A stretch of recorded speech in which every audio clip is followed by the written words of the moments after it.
ওদের মা বলে দিয়েছেন যে বকুল তো আর দুদিন পরই কলেজ যাওয়া শুরু করবে, ওর জন্য নতুন পোশাক কেনা দরকার।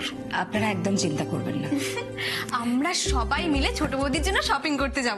বকুলের ড্রেস কিনতে শুধু আমার যাবার কথা।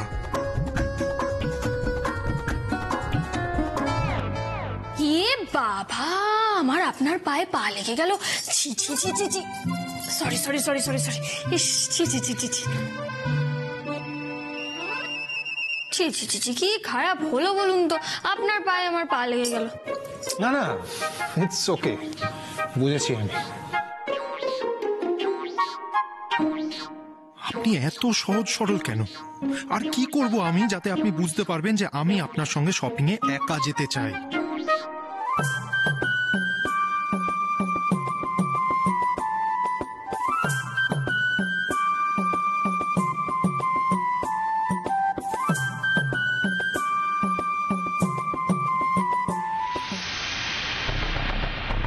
কটা দিন চুপচাপ থেকে বকুলকে লক্ষ্য করতে হবে, জানতে হবে ওর সব থেকে বেশি দুর্বলতা কিসে।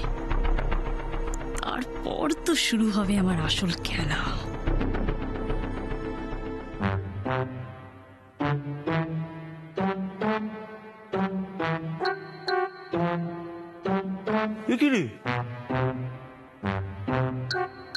আর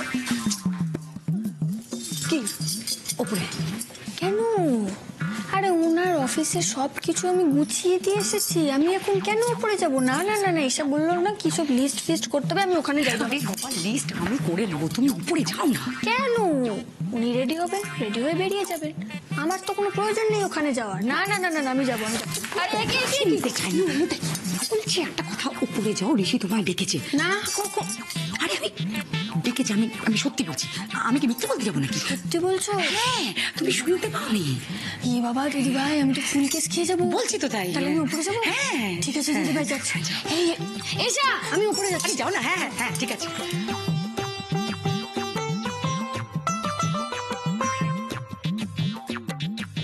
আমার ভাই তো বড় হয়ে গেল। হ্যাঁ, তোমার বোন কবে বড় হবে? কি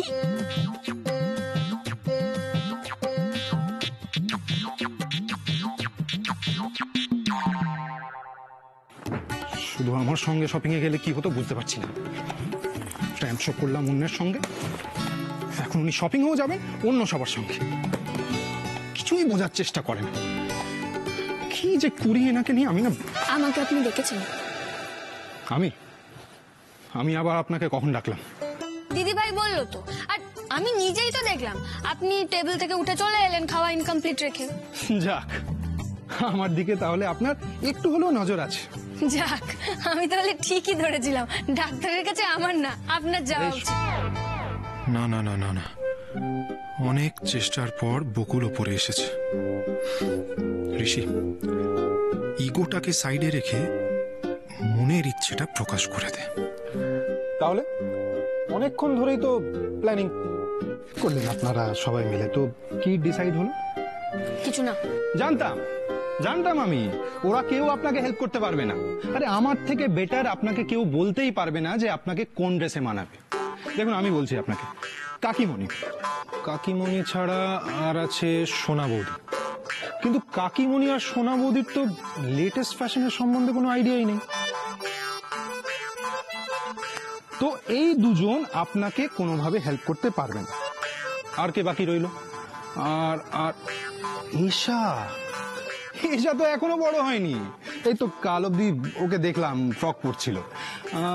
ঈশাও আপনাকে হেল্প করতে পারবে না। তো কি দাঁড়ালো? বাড়ির কেউ আপনাকে কোনোভাবে হেল্প করতে পারবে না। সুতরাং I am the best person who can help you at this point of time. আপনি কিছু বলতে চাইছেন? হ্যাঁ, তাহলে বলুন না, আমার কোনো অসুবিধা নেই আপনার কথা শুনতে, বলুন। ঠিক আছে, আপনি আমাকে হেল্প করবেন জামা কাপড় সম্পর্কে। আপনি মানে যে দেশ বিদেশে ঘুরেছে পড়াশোনার কারণে, কিন্তু আজ অব্দি তো কোনো মেয়ে পটাতেই পারেনি। বাবার জোড়াজোড়িতে অ্যারেঞ্জ ম্যারেজ করতে রাজি হয়েছিল, কিন্তু কুষ্টির চক্করে পড়ে আমার মতো এরকম একটা খেদি পেজিকে বিয়ে করতে হয়েছে। আপনি কি করে মেয়েদের পোশাক সম্পর্কে এত কথা বলেন? হ্যাঁ, আপনার মুখে সব কথা মানায় না। কি মানায় না? হ্যাঁ, আমার মুখে মানায় না? হ্যাঁ, না মানায় না। আপনাকে আমি ছাড়বো না, কিন্তু আমি বলেই শুনুন কি বলেন আপনি? একদম মানায় না। ধরতে পারে না, ভিতরে ধরতে পারে পারে না। এদিকে আসুন, এদিকে আসুন। কাকু বাঁচাও, ভিতরে তাড়া করেছে। আপনার মুখে মানায় না। শুনুন, আপনি না অনেক মেয়েদের হয়েছে। পোশাক সম্পর্কে জানেন, অনেক। আপনি না নিজের পোশাক সম্পর্কে জানেন। ঠিক আছে, ঠিক আছে, আমি কি বুঝি না বুঝি সেটা আমি আপনাকে কালকে বোঝাবো। ঠিক আছে, বোঝাবেন। শপিং এ আপনাকে আমার সঙ্গেই যেতে হবে। আপাতত আপনি রেডি হয়ে নিন, ডক্টরের কাছে নিয়ে যাবো আপনাকে। অসম্ভব, আমার পক্ষে এখন বাড়ি থেকে বেরোনো সম্ভবই না, কারণ কালকে বাড়িতে একটা অনুষ্ঠান গেছে, আমার বাড়িতে অনেক কাজ। ঠিক আছে, কোনো অসুবিধা নেই তাতে। আমি লাঞ্চের পরে একটা অ্যাপয়েন্টমেন্ট করছি, আমরা তখন যাব। এই শুনুন, আপনি আর তো কটা মাস। এই কদিন না হয় আমার কথাই শুনে চললেন।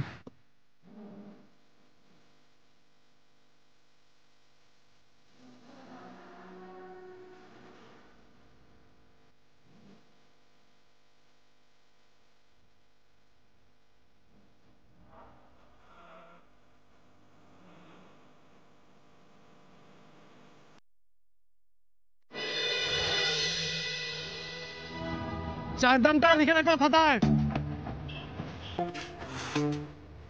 পূজার সাথে ডেট করতে যাবো, তা ভালো বাইক না নিলে হয়? এটা স্টেটাস আছে না আমার। তা ও দাদা, বাইকে হাত দেবেন না, মানে আপনাকে বাইক দেওয়া বারণ আছে। বড় না, এটা কি আমি কি মাগনায় নিয়ে যাবো নাকি টাকা দিয়ে ভাড়া নিয়ে যাবো? আমাদের টাকা লাগবে না। জগাদা যদি জানতে পারে না যে আমি আপনাকে বাইক ভাড়া দিয়েছি অন্যের নাম করে, আমার চামড়া দিয়ে ডুগডুগি বাজাবে। তোর চামড়া দিয়ে আমি ডুগডুগি বাজাবো? এই শোন, এতদিন আমার কাছ থেকে টাকা খেঁচার সময় মনে ছিল না এমন দেবো না তোমার কাছে। তোর মশে জানতো আমি বাইক ফাইক দিতে পারবো না ভাড়া। রাগ করছিস কেন বাবা? বস বস বস, শোন একটা ভালো বাইক দে, ঠিক আছে? আমি তো 10 টাকা বেশি দিয়ে দেবো, ঠিক আছে? আপনার কানে কথা যায় না, বলছি তো হবে না। ফালতু পুলিশের লাফড়া আমার ভালো লাগে না। এই এই শোন শোন শোন শোন, ভাই ভাই ভাই, আরে দাঁড়া, পুলিশের লাফড়া মানে কি হয়েছে? কেসটা বল, পুলিশ আমাকে খুঁজতে এসেছিল। আপনি জানেন না, লাস্ট যেদিনকে আপনি বাইক ভাড়া নিয়ে গেছিলেন সেদিনকে পুলিশ ফোন করেছিল আমাকে। কি একটা গয়নার কথা জিজ্ঞেস করছিল। কি হয় না? কি বলছিল, এর নাম তার নাম, এর বাইক ওর বাইক। এত প্রশ্নের উত্তর আমি দিতে পারবো না, আমার দুটো নাট বল্টু সাইজ মাথায় থাকে না, অত কিছু আমি পারবো না দাদা। বাহ, তোর ভাগ্যটা তো বেশ ভালো কুনাল, বর্ষার গয়নাটা পুলিশই পেয়েছে। গ্রেট, এই সুযোগ কলকাতায় যখন যাচ্ছি তখন গয়নাটা থানা থেকে নিয়েই নেব।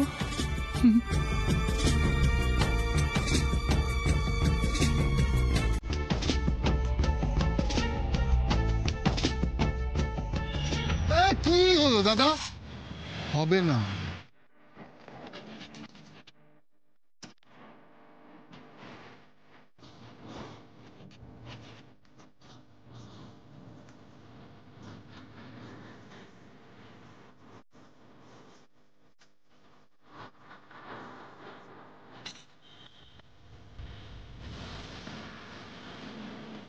আর বলে রাখলাম, এর পর দিন থেকে কোনো গন্ডগোলে পড়লে কিন্তু আমি বাঁচাবো না। হ্যাঁ হ্যাঁ, বলে নে বলে নে, এখন তোর সময়।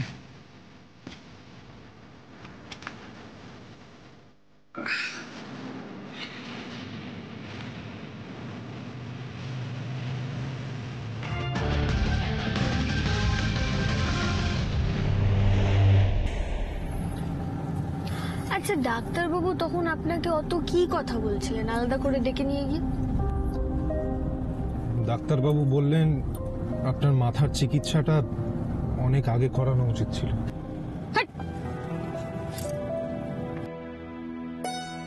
ডাক্তার বলেছেন আপনি কোনো ব্যাপারে খুব স্ট্রেসড। আমার জানা দরকার আপনি ভেতরে ভেতরে কি নিয়ে এত চিন্তিত। ডাক্তারবাবু এটাও বললেন আপনি নাকি মনের কথা মনের মধ্যেই রেখে দেন। অবশ্য আমিও তো এতদিন আপনাকে ভুল বুঝেছি, কোন সাহসেই বা বলতেন আমাকে। দেখুন, মনের কথা শেয়ার করলে আমার মনে হয় এইসব অসুবিধা হবে না। আরে মনের কথা কি শেয়ার করবো আমি তো বুঝতে পারি না।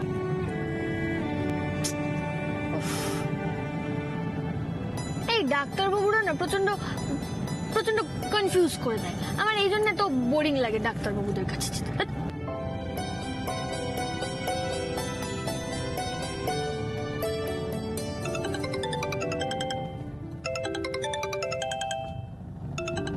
থানা থেকে ওসির ফোন।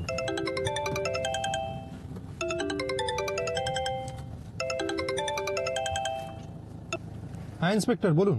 আপনাদের ওই গয়নার ব্যাপারে কিছু খবর দেওয়া ছিল। আই মিন, যে গয়নাটা আপনারা কুড়িয়ে পেয়েছেন সেটার ব্যাপারে। হ্যাঁ হ্যাঁ বলুন। গয়না ফেরত দেওয়ার জন্য বাইকের মালিককে ফোন করা হয়েছিল, কিন্তু উনি জানিয়েছেন গয়নাটা নাকি তার নয়। তাহলে গয়নাটা কার? এ ব্যাপারে একটু আপনাদের সঙ্গে সামনাসামনি কথা বলতে চাই। আপনি যদি আপনার স্ত্রীকে নিয়ে একবার থানায় আসেন তাহলে ভালো হয়। হ্যাঁ হ্যাঁ নিশ্চয়ই, শিওর শিওর। বাই। সিরিয়াস কিছু? ইন্সপেক্টর বললেন যে গয়নাটা নাকি বাইক মালিকের নয়। মানে উনি যেখানে বাইক নিয়ে পড়েছিলেন সেইখান থেকেই তো আমরা গয়নাটা পেয়েছিলাম। তাহলে কার গয়নাটা? আমরা এখনই থানায় যেতে পারি?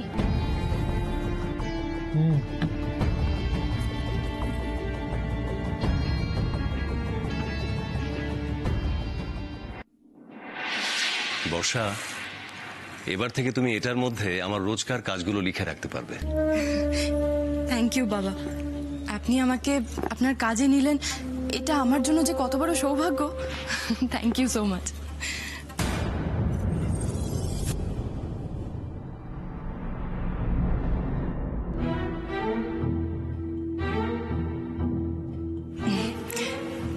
বাবা, পিসি এসেছেন। কিরে, ওখানে দাঁড়িয়ে রইলি কেন? আয়, বস।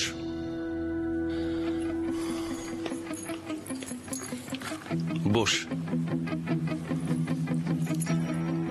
শিখা, তোর সঙ্গে একটা দরকারি কথা আছে।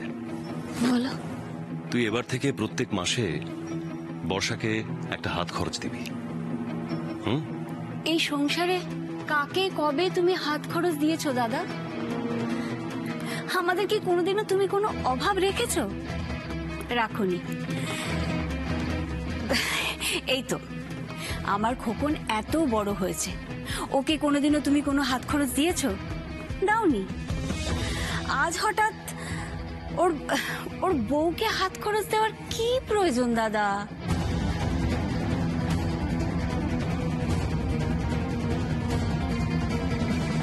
আচ্ছা, এখানে কুণালের কথাটা উঠছে কিভাবে? ও কি কোথাও কোনোদিন কারো কোনো উপকারে এসেছে? আসেনি, তাই ওর কোনো কিছু পাওয়ার কথা ওঠে না। না না দাদা, আমি এমনি বলছিলাম আর কি, তুমি কাকে কি দেবে আর কাকে কি দেবে না সেটা নিয়ে আমি কোনো কথা বলতে পারি না, ওই আর কি এমনি। তাহলে এত কথা বলছিস কেন?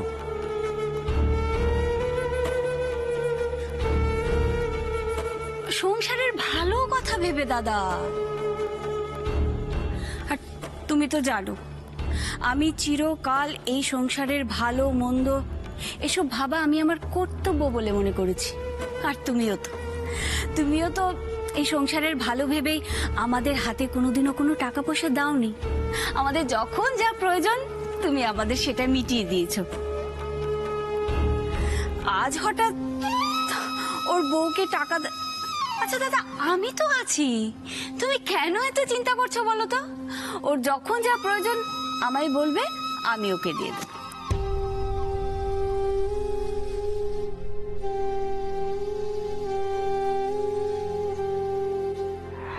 অনেকক্ষণ থেকে অনেক কথা বলছিস, এবার বন্ধ কর। আমি যেটা বলছি শুধু সেটাই কর। এবার থেকে প্রতি মাসে বর্ষার হাতে তুই 10,000 টাকা করে হাত খরচ দিবি।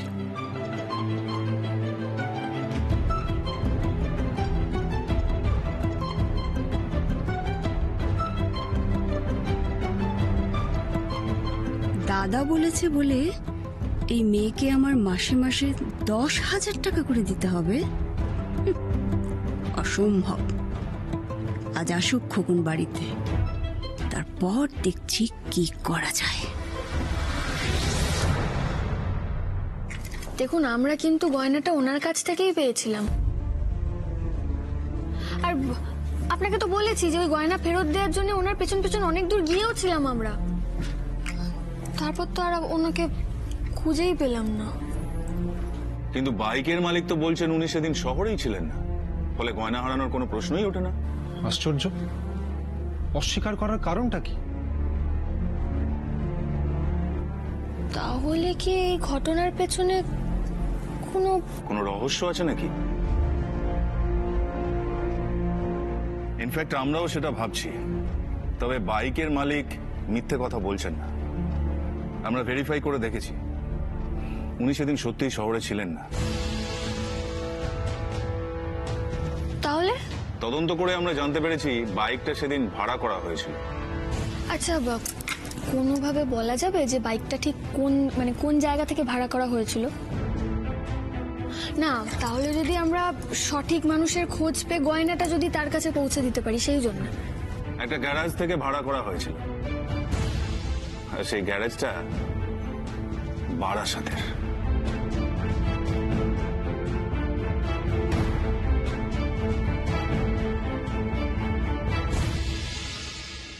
আপনাদের অফিসার ইনচার্জের রুমটা কোথায়? ওই যে। আচ্ছা,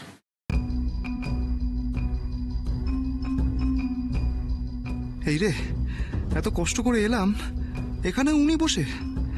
এনার সঙ্গে দেখা হওয়া মানে তো বাবার কাছে রিপোর্ট চলে যাওয়া। কিন্তু হাড়ের খোঁজ না নিয়ে তো যাওয়া যাবে না। কি করি? যান না, যান, ওইদিকে স্যার বসে আছেন, যান। হ্যাঁ, বুঝতে পারছি, কিন্তু উনি তো এখন অন্য কারোর সাথে কথা বলছেন।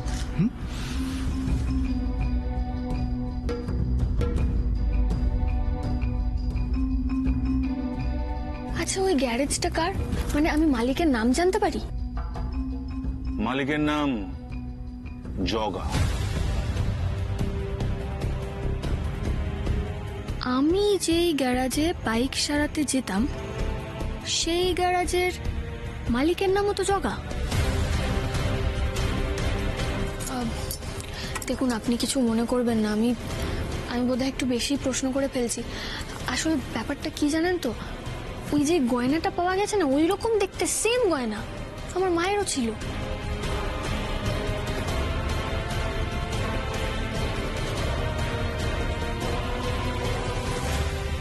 চল কুনাল, সাহস করে চল, এত আচ্ছা আচ্ছা লোককে ম্যানেজ করে নিলি। আরে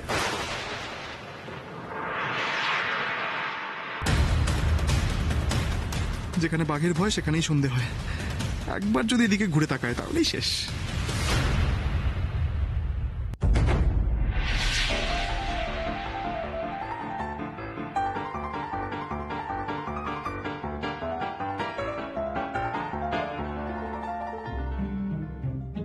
দেখুন, আপনারা আপনাদের মতো তদন্ত করছেন, করুন, কিন্তু আমিও তো বারাসাতের মেয়ে। আমি যদি কোনোভাবে ওই গয়নার মালিকের কোনো খোঁজ পাই, তাহলে কিন্তু আমি আপনাকে জানাবো। Thank you.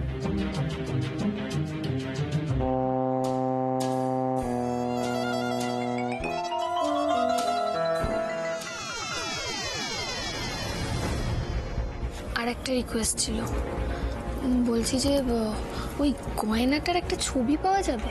অফকোর্স, তবে মালখানার যিনি ইনচার্জ তিনি তো এখন থানায় নেই, জরুরি কাজে একটু বাইরে বেরিয়েছেন। উনি ফিরলেই আমি ওই গয়নার ছবিটা আপনাকে পাঠিয়ে দেবো। Thank you officer. আসুন। এই আমার গামছা দে।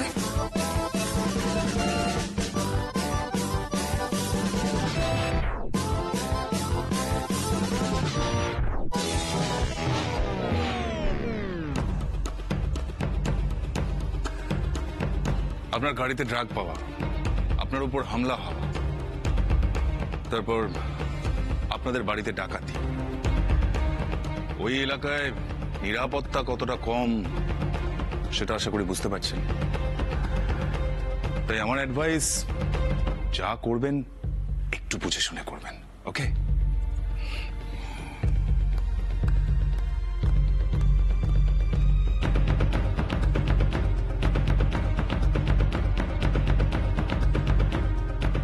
তাহলে কি বকুল পুরনো ঘটনার সূত্র খুঁজছে, আর সঙ্গে ঋষিকেও জুটিয়ে নিয়েছে? বাহ, ওরা আমার খোঁজ পাওয়ার আগেই হানিমুনের বাহানায় হোক বা অন্য যে কোনো বাহানায় হোক আমাকে এখান থেকে গা ঢাকা দিতেই হবে।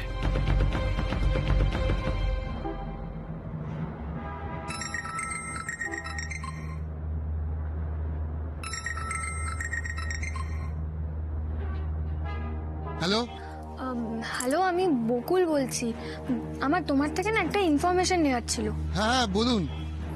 আচ্ছা, বলছি যে এই সপ্তাহখানেক আগে তোমার ওখান থেকে একটা বাইক ভাড়া নেওয়া হয়েছিল, যার নাম্বার WB।